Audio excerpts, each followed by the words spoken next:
So, hi guys. So, di ba may trending tayong corned beef na sinigang? Ngayon naman, magluto tayo ng corned beef with carrots and potato. Yun lang ating lutuin for today. This is vlog for today guys. Kasi wala na tayong vlog. At saka wala na talaga tayong vlog. So, ito yung ating ingredients. Ito ating ingredients guys. Ang ating potato na sobrang dami.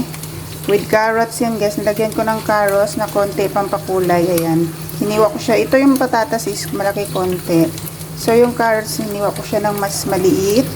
Then meron tayong white onions, garlic. And ito ang ating corned beef.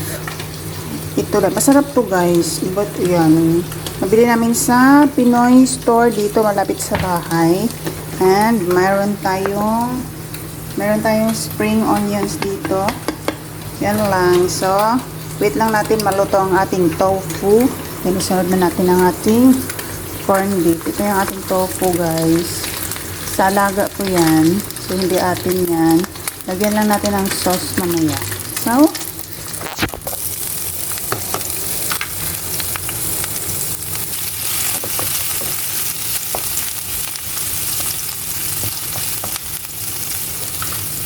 So, isunod natin ang ating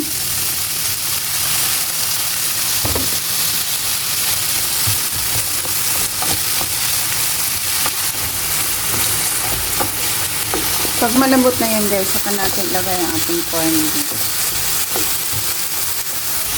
Lagyan na natin ang asin, timplahan na natin guys. Para timplahan natin yung gulay.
So, that's it for today's vlog.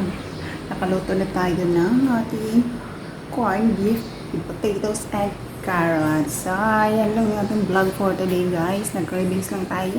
See you next time. Thank you so much guys for watching. Bye!